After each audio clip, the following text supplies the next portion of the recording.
Umshushisi wombuso uadvocate Billy Downer utshele umehluleli uBitkun ukuthi kumele liqhubeke leli cala ngoba umphakathi uyafuna ukwazi ukuthi lizophetha kanjani.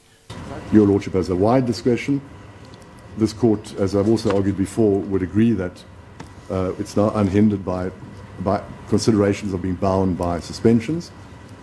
And we quote the trite law that it's in the interest of society that guilty persons should not evade conviction. An accused person is deemed innocent. We take that on board, of course, in line with Van der Vyf and other cases. And the effect of the refusal to adjourn on the constitutional rights of an accused must be considered. Ummeli kaZuma uadvocate Sifiso Buthelezi ubengeneme ngezinto ezishiwo umshushisi wombuso uBilly Downer ngoZuma engekho nasenkantolo.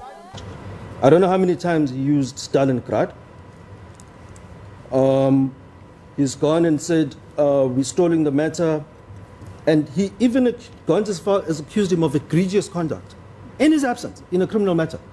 Ungoti wezomthetho umpumelelo zikalala uchaze kabanzi ngokuthi kungani leli cala selidonse isikhathi eside kangaka. Into esiyidala ukuthi leli cala liqhubeka isikhathi eside kangaka.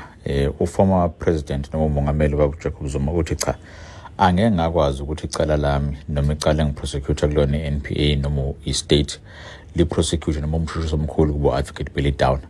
Ngi of the belief noma ngikholelwa ukuthi ayikhona inzondo anayo kumina.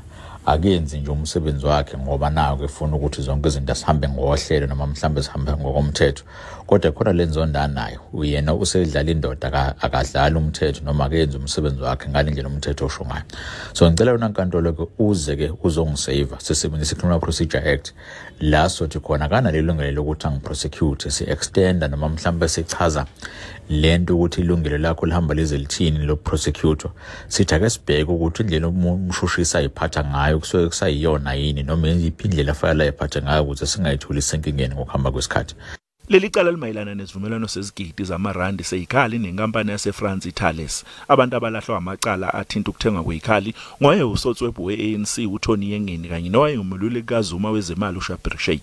uYengeni wadonsa izinyanga ezisithupha eminyakeni emine yesigwebo anikwa sona kanti uSheikh yena wadedela ngoshwelo wokugula ngo2009 esedonse iminyaka emine eminyakeni eyi15 ayegwetshwe yona.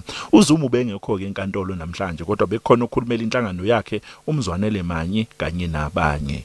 NginguCalvin wakwaDludla eindabeni zeSABC.